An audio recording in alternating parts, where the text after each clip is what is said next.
The man attacked the girl while her boyfriend was away. In a state of panic, she tried to flee, but her boyfriend and a group of men pursued her. Desperate, she ran until she reached the edge of a cliff, trapped with nowhere else to go. The film opens with a sweeping shot of an endless desert, where towering rocky mountains rise from the sands, both majestic and unforgiving, an ideal hunting ground for predators of the wild. A helicopter soon cuts through the stillness, carrying Richard and his girlfriend, Jennifer, as they journey toward Richard's secluded home, hidden deep within the heart of the desert. Richard and Jennifer are looking forward to spending some quality time together before his annual hunting trip with friends. Just before the helicopter departs, the pilot hands Richard a parting gift, a stash of peyote for him and his guests to enjoy. Moments later, Richard enters the house to find Jennifer waiting, exuding a magnetic confidence that seems to ignite every man's desire. The chemistry between them intensifies quickly, culminating in a passionate encounter in the bedroom. Later that day, Richard receives a phone call. It's from his wife, revealing that he has a family, a wife and children waiting back home. The next morning, Jennifer, clad only in her underwear, strolls into the kitchen to pour herself a glass of water. Suddenly, Jennifer is caught off guard by the unexpected arrival of Richard's friends, who show up a day earlier than planned for their hunting trip. Richard is visibly annoyed the premature visit disrupts his plans to keep his relationship with Jennifer a secret. But with the men already there, he has little choice but to let them stay. The two are introduced as Stan and Dmitri. During the introductions, it quickly becomes clear that Stan is especially taken with Jennifer, his interest barely concealed. As night falls, the group gathers by the pool, soaking in the breathtaking desert scenery. Dmitri appears especially amused, scanning the horizon with a pair of binoculars, though his attention soon drifts to the curious gift the pilot had left for Richard. Richard explains that the substance is a potent hallucinogen known for its intense, mind-altering effects. With a smirk, he jokes that even a small dose could take out an entire football team. He then recounts a chilling story of someone who once overdosed. When the drug kicked in, the man allegedly sawed off his own leg without feeling a thing. To avoid any potential conflict over the drug, Richard asks Jennifer to hide it somewhere safe. But curiosity gets the better of her. Instead of tucking it away, she slyly conceals the substance inside her necklace. Moments later, she steps outside and begins a sensual dance beneath the desert sky, instantly captivating the men and holding their full attention. As the night deepens, Jennifer slips fully into the role of a showgirl, mesmerizing the men with her seductive performance. Of them all, Stan is the most enchanted. His excitement reaches a fever pitch when Jennifer draws him into the dance, their movements charged with sensual energy. The next morning, as Jennifer stirs awake, she's greeted by a cheerful Stan, who warmly invites her to join him for breakfast. With Richard absent from the house, Stan seizes the chance to get closer to Jennifer. However, she shows little interest, dismissing him and retreating to her room without a word. Undeterred, Stan persists, following her and continuing his advances despite her unmistakable lack of enthusiasm. Frustrated, Stan confronts Jennifer, asking why she's suddenly avoiding him, especially after the chemistry they shared the night before. Jennifer responds coolly, telling him he's simply not her type, particularly because of his short stature. Her blunt rejection cuts deep, leaving Stan both offended and bitter. Though he harbors a quiet resentment toward her, his desire for her continues to smolder, unchecked and intense. Jennifer was scared and could only surrender to the man's attack. Just then, Dmitri arrived but remained silent, just watching his friend's actions without saying a word. Not wanting to get involved, he decided it was better to leave than to intervene. He turned on the TV and turned up the volume, hoping to drown out Jen's screams.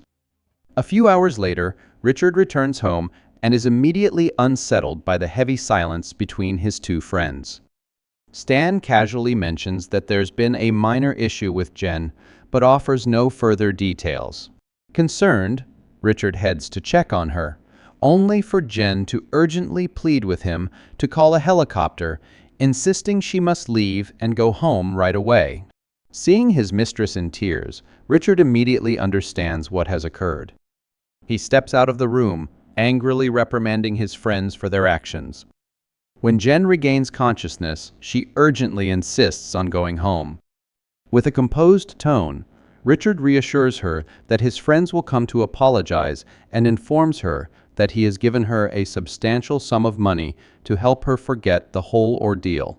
Unable to contain her emotions any longer, Jen threatens to expose her affair with Richard to his wife if the helicopter doesn't arrive to take her home. Richard's sudden outburst frightens her, causing her to flee in panic. As she runs, his two friends notice and quickly join him in pursuit. Moments later, Jen's escape comes to a sudden halt as she reaches a dead end at the cliff's edge. Richard and his friends arrive shortly after, cornering her near the precipice. Overcome with regret, Richard pleads with her, expressing his deep remorse for his actions. He tries to soothe her, calling the pilot to arrange for her immediate departure. Jen starts to calm down, relieved that her request has been granted. But then, in a shocking turn, Richard suddenly pushes her off the cliff. As she plummets, she is impaled by a tree. Stan and Dmitri stand frozen in horror, unable to comprehend that Richard had the audacity to push her to her death. Richard explains that letting Jen go would put them all in serious jeopardy, as they could face up to 15 years in prison for their actions. He's also concerned that his affair in the desert might be revealed to his wife. Afterward, Richard and his friends head back to the house to collect their hunting gear. They plan to return later to erase any traces of the murder and continue their hunting trip as if nothing had happened. Meanwhile, Jen, still impaled, begins to attract a swarm of ants. It's remarkable that she's still alive, likely because the tree branches narrowly missed her vital organs. Trapped by a shrub, Jen fights to free herself and spots the lighter she always carries. Summoning every ounce of her strength, she manages to grab it. With determination, she tries to set the dry shrub on fire. The flames cause the shrub to break, freeing her, though a branch remains painfully impaled through her body. Meanwhile, Richard and his friends are on their way to Jen's location to dispose of her body. The three men search for a way down the cliff to begin their search. As soon as Jen hears they've left, she seizes the chance to slip away from her hiding spot. The route around the cliff is too far, so the men don't reach her location until nightfall. By then, they're baffled, unable to understand how Jen could have disappeared so suddenly. As they continue their search, the men find traces of Jen's blood and follow the trail eagerly. However, their progress comes to a halt when the blood leads them to a lake, with no further signs of her. The three men decide to split up in hopes of finding Jen, but Stan, concealing his fear, chooses to wait in the car, hoping she might return on her own. Despite losing a significant amount of blood, Jen summons her remaining strength to keep fleeing.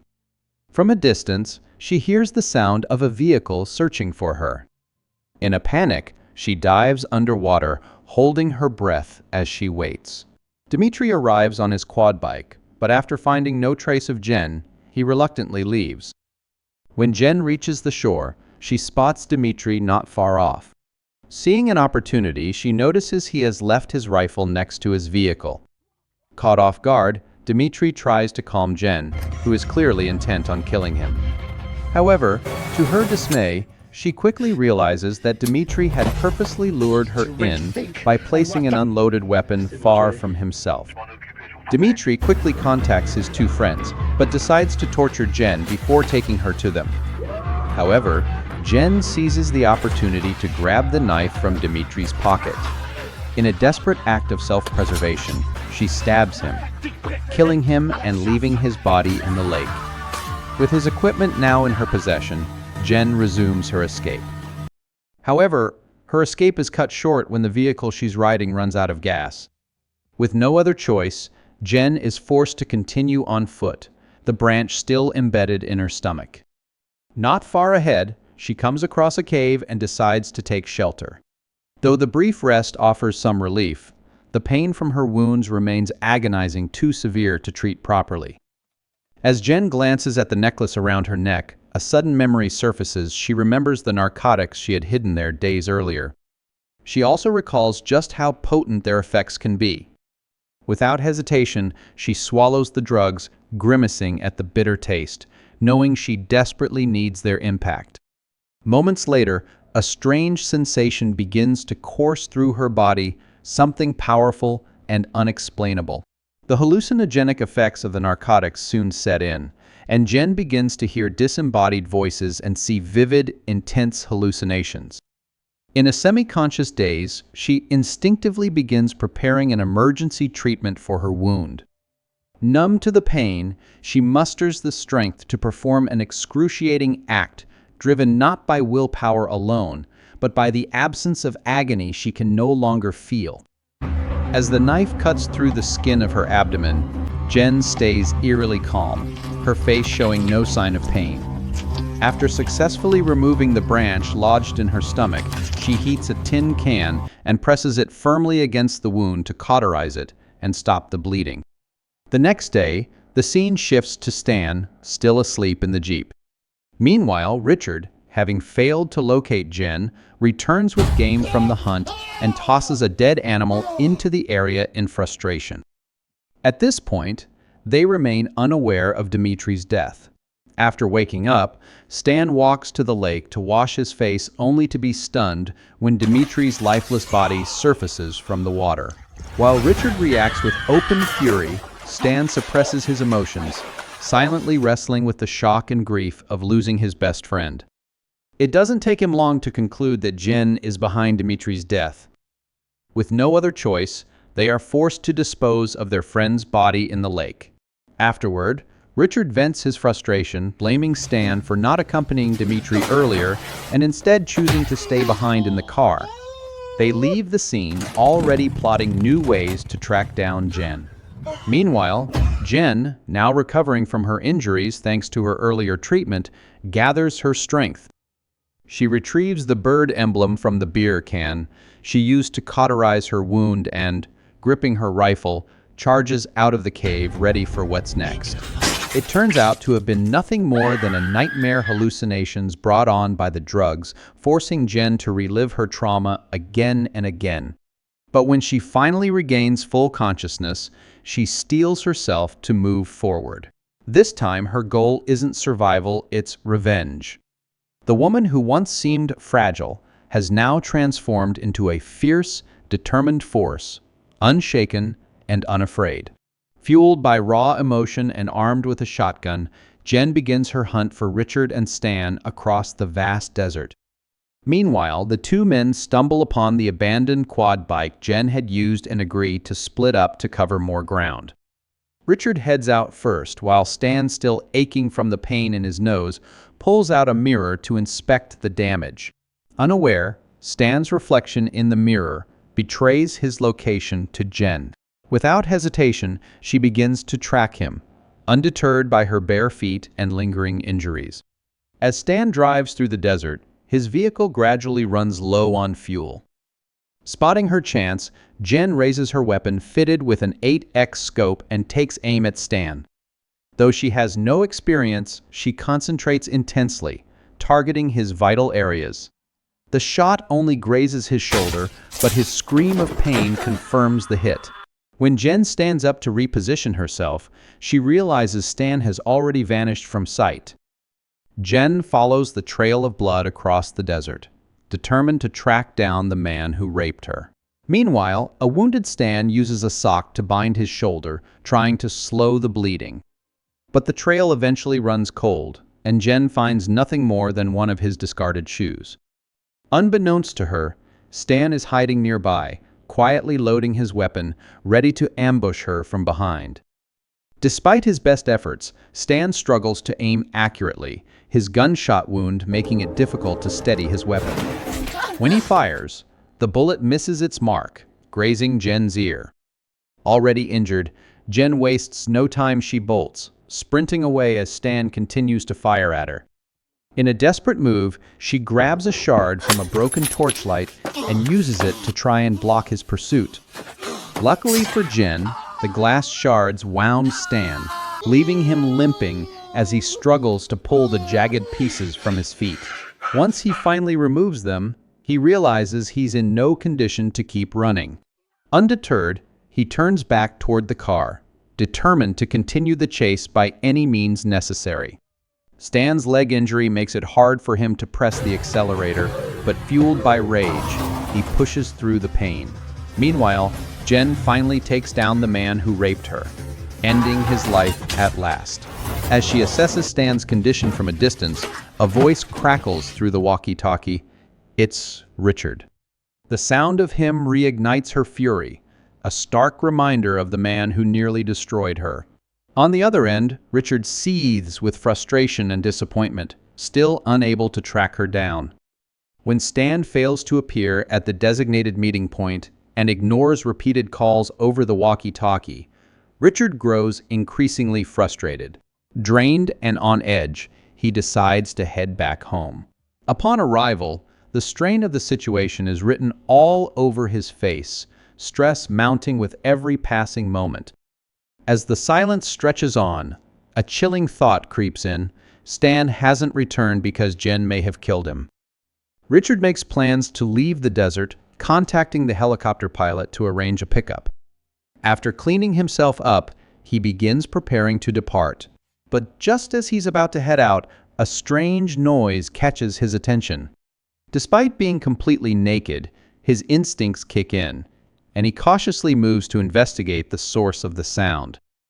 Convinced that Jen has returned to kill him, Richard searches the house thoroughly, both inside and out, but finds no sign of her.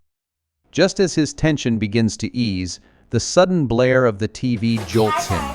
In that instant, his worst fear is confirmed. Jen is there. And before he can react, he sees her, shotgun raised and aimed straight at him. In that moment, Richard understands he's completely at her mercy. Jen's shot hits Richard squarely in the stomach, igniting a fierce exchange of gunfire between them. Wounded and struggling, Richard staggers away, clutching his bleeding side as he retreats. Jen stays on his trail, relentless in her pursuit. But as she closes in on the next room, she doesn't realize Richard is already there, hidden, waiting for the perfect moment to strike. Fortunately for Jen, the blood leaking from Richard's stomach gives away his location, prompting her to take a different route to avoid walking into a trap. Growing weaker from blood loss, Richard desperately uses a food wrapper to press against the wound in a futile attempt to stop the bleeding. It doesn't take long for Jen to close in on him, triggering another chase. But as she rushes after him, she slips on the very trail of blood he left behind, momentarily slowing her down. In this brief moment of vulnerability, Richard seizes the chance to strike, but Jen, already weakened, struggles to defend herself. Desperate, she makes one final move, aiming for the wound in Richard's stomach. Summoning the last of her strength, she grabs the rifle and fires a fatal shot, ending his life. In the end, the three men who had abused and nearly killed her face the consequences of their actions, and Jen's long-awaited revenge is finally fulfilled. Bloodied and resolute, Jen takes a few steady steps outside, allowing herself a brief moment to savor her hard-won victory. But just as she moves forward, the unmistakable sound of a helicopter approaching makes her stop in her tracks. She turns, her body tensing in anticipation,